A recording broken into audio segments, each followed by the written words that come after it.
This season, we've talked about the birds. Now it's time to talk about the bees. More broadly speaking, pollinators.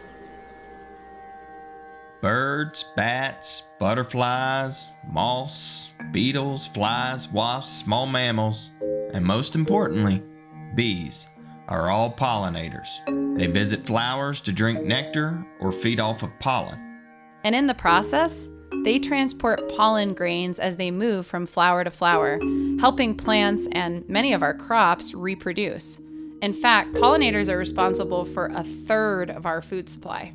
Pollinators also support healthy ecosystems that clean the air, stabilize soils, protect from severe weather, and support other wildlife. About 90% of all flowering plants on Earth rely on pollinators to reproduce, a symbiotic relationship that's been going strong for over 100 million years. But today, there's just one problem. Pollinators are in decline all over the place. Across North America, pollinator populations are changing, and some species, including monarch butterflies and the western bumblebee, are in serious trouble and could be listed under the Endangered Species Act by the end of 2024.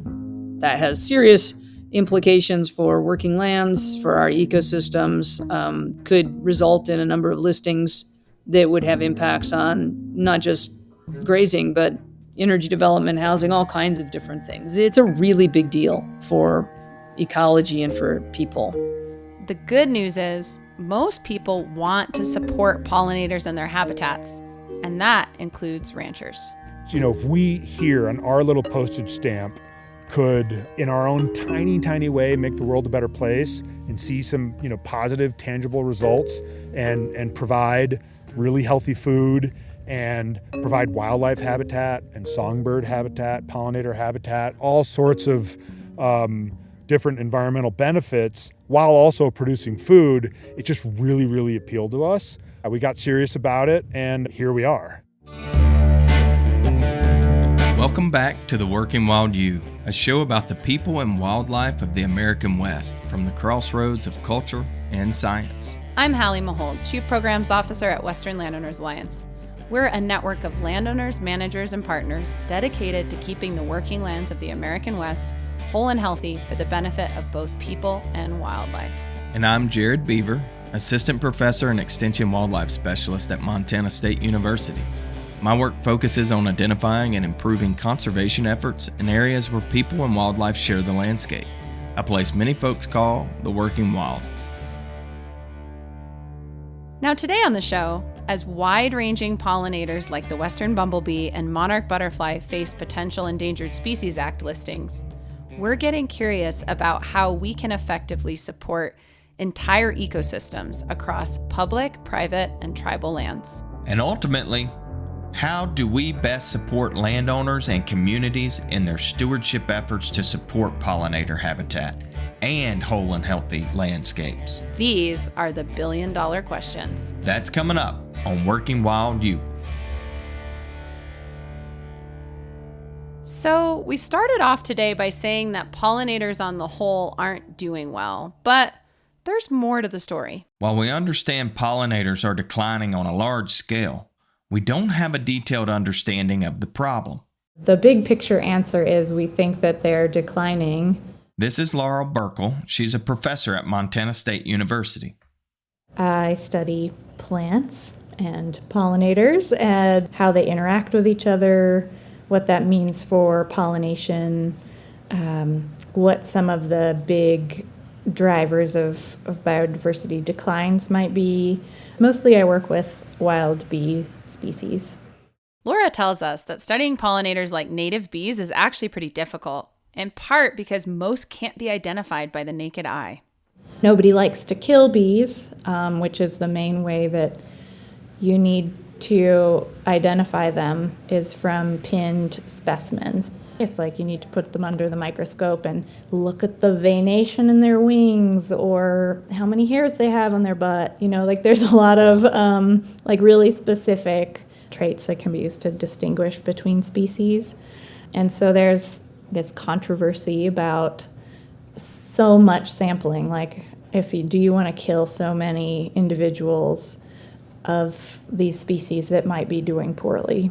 One of the common tenets in wildlife management is that you have to manage for the population and not the species. But that's still a common dilemma in our profession, is making sure that the data we're collecting that brings a few individuals at risk continues to help support the management of the entire species. We don't know on a species by species basis how they're doing because very few people are monitoring them. And it's hard to monitor them when we don't even know who is here. So in most cases, we don't actually have baseline data to know what pollinator communities have thrived somewhere in the past, making it hard to understand how those populations are doing today and how they might do in the future. Part of the difficulty in that is that there's huge inter-year fluctuations in native bee numbers. Sometimes it's just a good year, and sometimes it's a bad year, and that's probably related to overwintering conditions and floral resource availability and a variety of other things. Because of all these fluctuations, a year or two of data isn't going to tell you if they're increasing or decreasing. And long-term studies are few and far between. For the case of native bees, there are many we haven't even categorized yet. Here's Eric Costa, Montana rancher and Working Wild Challenge Program Director at Western Landowners Alliance. There's somewhere around 3,800 different bees in the United States, 3,200 of which I believe have been categorized and the remainder have not been. Our ability to recognize them and to fit them into groups and understand both nesting and feeding habitats is challenged probably by, a lack of funding for science and just the sheer enormity of the job. To complicate things further, the majority of pollinator research is conducted in the eastern half of the United States. And one of the biggest challenges that we have is that we actually have very little data on pollinators in the West. That's Leslie Allison, CEO of Western Landowners Alliance. And that's partly because it's hard to get access to private land to collect data. And private lands comprise, a very large portion of the Western landscape and often the very best habitats for pollinators in the Western landscapes, because we're talking about riparian areas and, meadow edges, wet meadows, things like that, places where we've got irrigation. Not having data is a challenge for the Fish and Wildlife Service and conservation organizations and federal funders and everybody else, because we really don't know what the situation is and we don't know how to address it. In any case, pollinator decline is a big deal for our food supply and our ecosystems. What do potential Endangered Species Act listings mean for working lands in the West? The biggest challenge is that we don't know. And the Fish and Wildlife Service doesn't know. And often it's the case, as we consider federal listing of species, the Fish and Wildlife Service has a hard time telling us in advance what the implications are going to be for people on the land. That's partly because recovery plans are usually developed after a species is listed. It makes people really uncomfortable. The uncertainty is sometimes the scariest part about the whole thing. The actual impacts to producers may be a lot less than what people worry about, but it's the not knowing that really upsets people. I think the second challenge is that so often these kinds of things, a federal listing provides an opportunity for litigious groups to pursue a specific agenda. So we have some environmental groups whose specific agenda is to get grazing off of federal lands. And if this gives them an opportunity for more litigation to do that, then that becomes, a threat to ranching operations. And so I think that is one of the biggest concerns people have. And another concern, any kind of imposed constraints on land use are potentially a threat to people's ability to remain economically viable. Efforts to improve pollinator habitat don't necessarily at all require the elimination of production. In fact, production can be beneficial to pollinator habitat. So we're really talking about management that supports pollinator habitat, not elimination of production.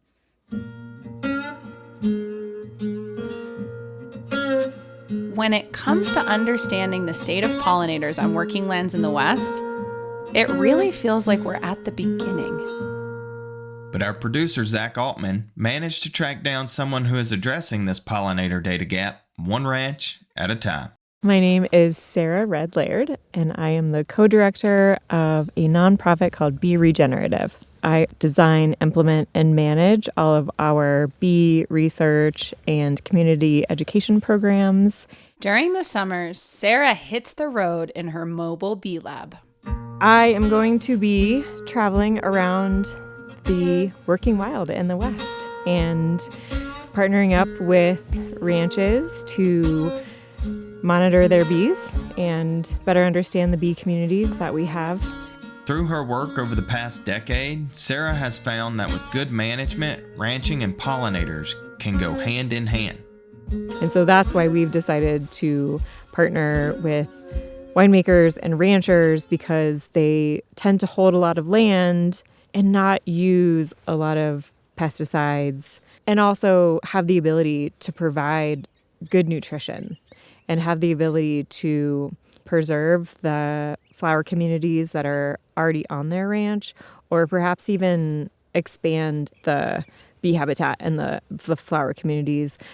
And in the rural West, lodging for researchers like Sarah while she travels around isn't always available, and you need to travel with equipment in order to conduct fieldwork. That's where the mobile bee lab comes in. So here we have my camper van, which is also my house and my car and my mobile bee lab. And so inside we have everything that we need to study our bees. I have nets, I have tubes, I have a nerd vest full of pockets that the tubes and the bees and the plant samples and everything go into.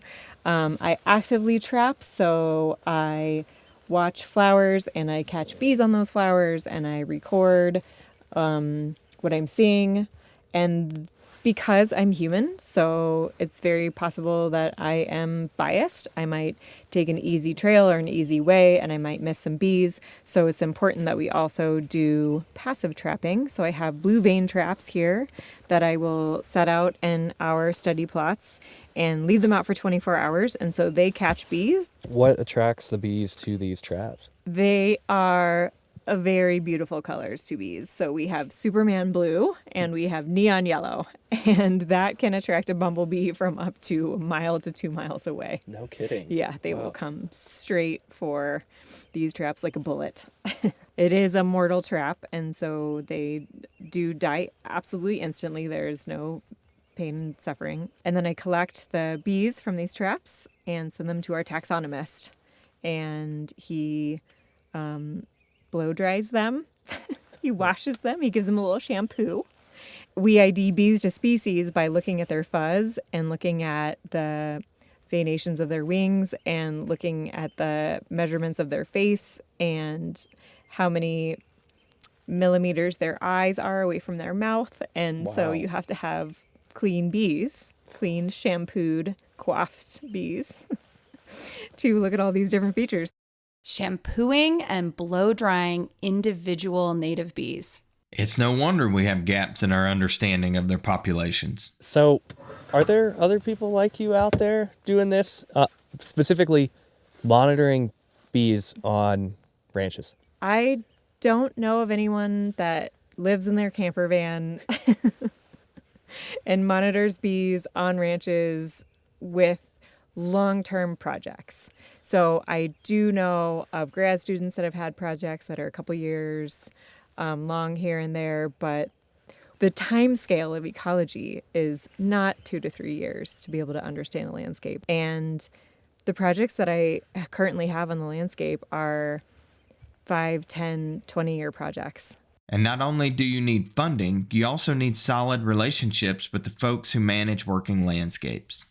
We're building very deep trust-based relationships with our collaborators. I have so much affection for the families that we're working with. We've gotten to know each other really well.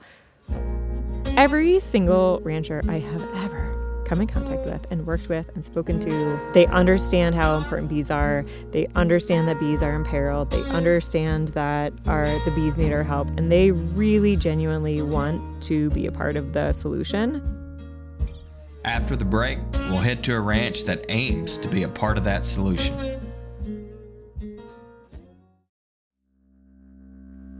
Hey everybody, this is Zach Altman. I am the producer here at Working Wild U, and I have a quick favor to ask. Please head over to our show notes and fill out the listener survey. We want to learn more about you and what impact this show is having. Your feedback will inform how we make Working Wild U in the future and help us obtain funding so we can continue this important work. Thank you. Now back to the show. Our producer, Zach Altman, is on the ground at a ranch that's working to support wildlife, including pollinators. In fact, that's what drew this family to start ranching in the first place. So we're here in the Shields Valley, about 30 miles northeast of Bozeman, Montana, and it is classic grassland sagebrush steppe, so treeless, beautiful landscape, and we are staring at and hanging out with a herd of bison. Before I get distracted and ask you more questions, is there any bison etiquette I should know about? Because we're actually standing pretty close to your herd here. Yeah, I mean, we're fine right here, but just keep an eye on the herd and watch their behavior. So today we're visiting with Matt Skoglund. And together with my wife, Sarah, and our kids, Otto and Greta, I'm the founder and owner of North Bridger Bison, a bison ranch located here in Montana's Shields Valley, rooted in regenerative agriculture principles. And then we also have a direct-to-consumer bison meat business. We sell by the quarter half whole bison to customers around Montana and across the country. We've been on a lot of cattle and sheep operations during our reporting for Working Wild U. So we're curious how Matt and his family manage their bison herd. We have the ranch cross-fenced into a whole bunch of different pastures, and we use all high tinsel wire for our fences. It's all wildlife friendly, so pronghorn can go under and deer, elk, and moose can go over, and then the middle wire is hot. The way we move them is I basically do most pasture moves by myself in a side-by-side, and we pull them, we don't push them. So we run it as one herd year-round, which means whatever pasture the bison are in, every other pasture is being rested. There are as many approaches to grazing as there are ranches in the West, but there are no fixed recipes when it comes to ranch management. But in general, rotational grazing can improve soil health, forage availability, and wildlife habitat. And ranching is fairly new territory for Matt and his family. So we started the ranch from scratch 6 years ago. I have no ranching, farming, agriculture background whatsoever. Born and raised in suburban Chicago. And then my wife, Sarah, is born and raised in downtown Chicago. I've loved nature and the outdoors ever since I was a little kid. Fell hard for the West and went to law school. I had a short stint as a lawyer in Chicago, which I knew wasn't for me long term. And then Sarah and we moved to Bozeman in 2008.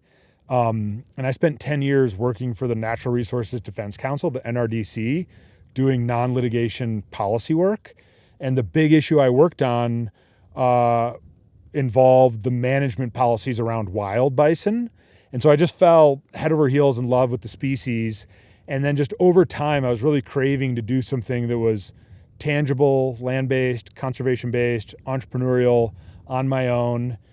After kicking around the idea, the Skoglunds went all in. In 2018, the first bison were released onto the ranch. We came to ranching because of the environmental benefits of ranching. We all have to eat, right? And if we're lucky, we get to eat 3 meals a day. And if you factor that out across billions of people, you realize very quickly that the production of food has massive environmental and social impacts. And as we all know, pollinators, bees, butterflies, insects are declining globally. It's a serious problem. If we here on our little postage stamp could, in our own tiny way, make the world a better place and see some, positive, tangible results and provide really healthy food and provide wildlife habitat and songbird habitat, pollinator habitat, all sorts of different environmental benefits while also producing food, it just really appealed to us. We got serious about it, and here we are. While Matt's journey to ranching is unique, these core values have come up time and time again throughout this season. It reminds me of Dallas May and his family in eastern Colorado from our black-footed ferret episode. Our aim is biodiversity. We want a complete chain of biodiversity. And the only way to get that is to do some sort of nature mimicry. And Russell Davis in our mountain plover episode. So I begin to realize that I'm not only a steward of the cattle and the landscape, but wildlife was an important part of that. All I want to be known for was just a cowboy that raised good black cattle, and now they call me the bird guy. Raising food and fiber while supporting a healthy landscape, from big critters down to native bees. So we know landowners and managers are already working to support pollinator and wildlife habitat. Yet we still face uncertainty about the future of pollinators and how the Endangered Species Act may be applied to protect them. But there are models of conservation to consider, and they may provide clues to a durable path forward. One such model comes from a groundbreaking success from the southeastern United States called Conservation Without Conflict. So my name is Leo Miranda Castro. I'm right now the Executive Director for Conservation Without Conflict Coalition, which is a public-private partnership of a lot of conservation agencies, land management agencies, and private industry, private individuals, private organizations, from ranchers to timber industry to energy to private landowners and some non-governmental organizations. And the coalition, basically, we try to implement conservation using common sense. And that's a lot, that's easier said than done. Leo was born and raised in Puerto Rico, where he got his start working as a private lands biologist for the U.S. Fish and Wildlife Service. And we were trying to implement a lot of really good conservation, but also trying to fulfill their financial and agricultural needs at the same time. So early on, I started working with private landowners, but not just working with them. It was actually understanding their needs and try to fulfill their goals. And at the end, wildlife will benefit too. These lessons deepened as Leo's career continued until he rose in the ranks to become the Southeast Regional Director of the U.S. Fish and Wildlife Service, a job he recently retired from. I retired from the agency, but not from conservation. So in a moment of weakness, I said yes to start coordinating and and directing the Conservation Without Conflict Coalition. The story of Conservation Without Conflict goes back to the early 1990s, and it began with two species, the northern spotted owl in the west and the Louisiana black bear in the southeast. Within less than 30 days, both were either listed or proposed to be listed. These two species underwent two very different conservation approaches. In the southeast, field biologists from the U.S. Fish and Wildlife Service said, hey, since the Louisiana black bear is a threatened species, actually the the Endangered Species Act allows the Fish and Wildlife Service to customize the protections for that species. That is called Section 4D of the Endangered Species Act. You can actually customize what the species actually needs in terms of conservation. So in the Southeast, field biologists started talking with landowners, which are mostly in timber production, and the state agencies got involved. Before long, everyone was talking, and they worked together to design the conservation actions needed to recover the Louisiana black bear. That didn't happen with the northern spotted owl. Basically, the same protections of an endangered species instead of threatened were applied to the northern spotted owl. For the Louisiana black bear, the Fish and Wildlife Service announced that the species was recovered and delisted the species in 2016. So 2 species listed as threatened species, basically at the same time. One had the collaborative conservation approach. Now that species is recovered. The other one still struggling. So that's, in a nutshell, where the conservation without conflict framework was born. So that was in the 1990s. Then in the early 2010s, this collaborative model was really put to the test. The U.S. Fish and Wildlife was hit with several lawsuits all at the same time. In the Southeast alone, there were about 600 species that could be listed. It was overwhelming, not only for the agency, but for the stakeholders, state agencies, private landowners, that everybody freaked out, basically. And the Fish and Wildlife Service was like, oh my God, we cannot handle this. We don't have the people, we don't have the money. This challenge might have felt insurmountable, but building on the same approach that recovered the Louisiana black bear, all the stakeholders started talking. All the state agencies, all the industry, from energy to timber, everybody came together, agriculture, ranching community, you name it. Everybody came together to actually find out a solution, a plan, develop a plan.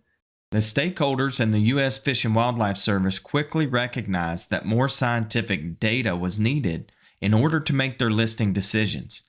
They needed to standardize how data was being collected. To list or not, we need comparing orange to oranges and apples to apples. Before that, everybody was counting tortoises here and this way and that way, and you could not make sense of the data. So a lot of industry folks, the military did an excellent job, and all the state agencies, everybody came together to standardize how to collect data. So that was the first huge step. Another big concern was sharing data from private landowners. So there was a lot of privacy concerns, especially from individual landowners. Hey, if I share my data for my 1,000 acres or my 100 acres or whatever with the feds, the people that sue the agency might get a hold on that, and then I might get in trouble. And the U.S. Fish and Wildlife Service said, we don't really need data at that resolution. What if a non-agency third party collected the data and aggregated it to address privacy concerns and gave us a report of the findings? And that's what they did. So several, in this case, for example, with the timber industry, several associations, NAFO, National Association of Forest Owners, or Forest Landowner Association, all of them came together, collected the data from private landowners, and shared the data with the Fish and Wildlife Service, protecting the individual landowner privacy.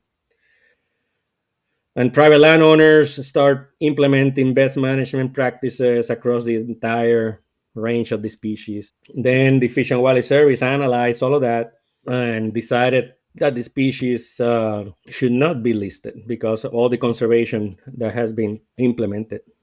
Here we have a big list of species. across a wide range, across land ownership and jurisdiction, and a proven collaborative approach to working across boundaries. Maybe we don't have to reinvent the wheel when it comes to pollinators.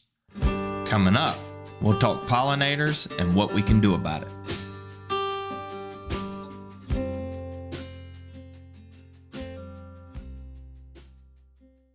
There are a lot of parallels between the conservation without conflict story and how the working lands community is positioning to support pollinators. Here's Leslie Allison with Western Landowners Alliance again. And so the first priority for us is to see if we can engage landowners in helping provide data on the real status of these different pollinators and their habitats. And to be able to do so in a way that protects the privacy of that data for private lands. We don't need private land data to be, broadly disseminated to the public for a number of reasons, but we do need to make that data available in some form. And so we're looking at ways that we can do that, protecting that data privacy, but also making the aggregated data available to the service to inform those decisions. And then hopefully in exchange, providing some amount of regulatory assurance to the landowners who are voluntarily cooperating with providing that data, allowing monitoring to take place on their land, allowing the research that we need to solve this situation. As we discovered in the Arctic grayling and black-footed ferret episodes this season, regulatory assurance agreements are often crucial to landowner participation when it comes to federally listed species. They can provide peace of mind for producers that by getting involved with conservation efforts, they aren't putting their operation at risk. And then the second is to help support landowners who are interested in the voluntary conservation and recovery of pollinators and their habitats, beginning simply with education and outreach to landowners to let them know which pollinators are in trouble, what those habitat needs are, so that folks can go out there and, try to be helpful in that sense. And it can be some pretty simple management changes in some cases. It might mean that we just think carefully about our grazing management during times when flowering plants are out there that are important to certain pollinator populations. It might mean, paying attention to our, field edges and irrigation tailwater areas where we might have pollinator plants and, ensuring those can thrive. This comes back to the need for ongoing, on-the-ground stewardship. Another thing we can do is help find funding and so technical and financial resources for projects that can help restore pollinator habitats. Collaboration among stakeholders and across public and private lands for larger landscape restoration projects is a place we can play a role. And then communicating these efforts broadly to others so that it inspires, action across the whole Western landscape. This all requires knowledge and funding in order to make it happen. We face a lot of conservation challenges, but we all can play a part in supporting and recovering pollinators. I think every person, whether they have a very small lot or just a yard in an urban or suburban area, all the way out to the big ranches, there are things all of us could be doing for pollinators. And if we got organized about that, we may be able to turn this around to some extent. Working lands, providing, food, fiber, wildlife habitat, bird habitat, pollinator habitat. I have never appreciated the importance of ranches and working lands more in my life than today. Like I appreciate it more and more every year. What people need to realize is that landowners and managers enjoy these moments as much as those who are seeing it from the outside. We don't want to see that go away. We want to be part of maintaining that habitat, those species, that landscape. And I want to do it in a way that is incentive-based, not punitive-based.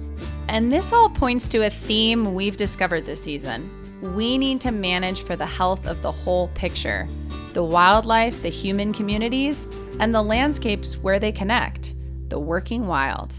This isn't just about the bees. This is about our remaining intact landscapes that all of us depend on.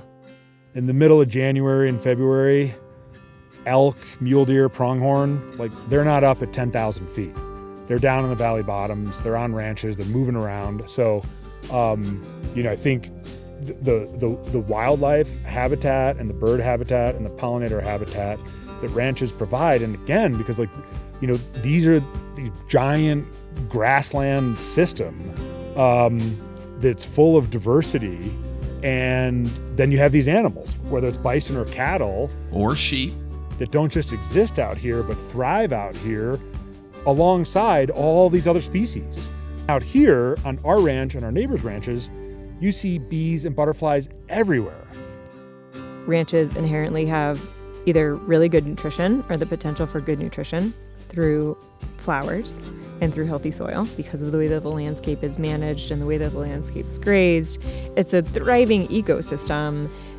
These are all the ways that our grazing lands, our working wild, our ranching communities can be part of the solution.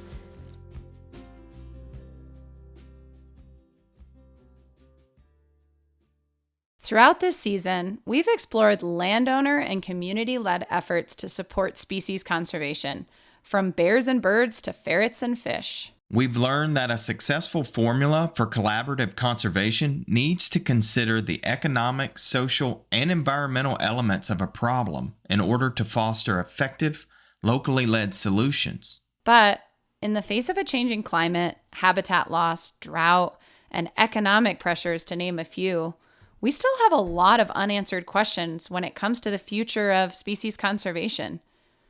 How do we address biome-level conservation issues that impact countless species and human communities that share the landscape with them? And how do we support these stewards in working landscapes that we know are a part of the future of conservation? The good news is we get to decide.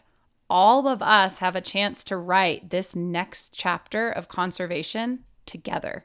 Maybe, just maybe, the future is collaborative. It's all about listening instead of just talking. Everybody wants to do good things for wildlife. The secret sauce main ingredient is trust. Then you can add different flavors depending on where you are.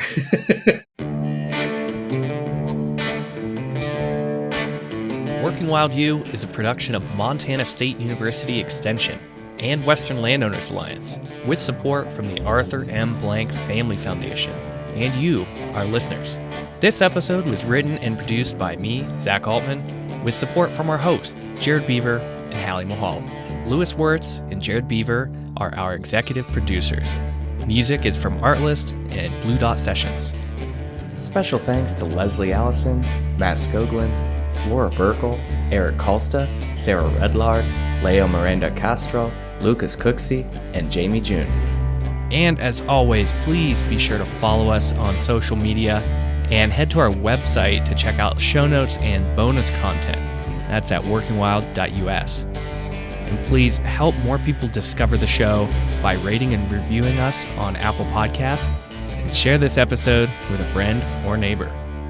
That's all for now. We'll see you next time on Working Wild U.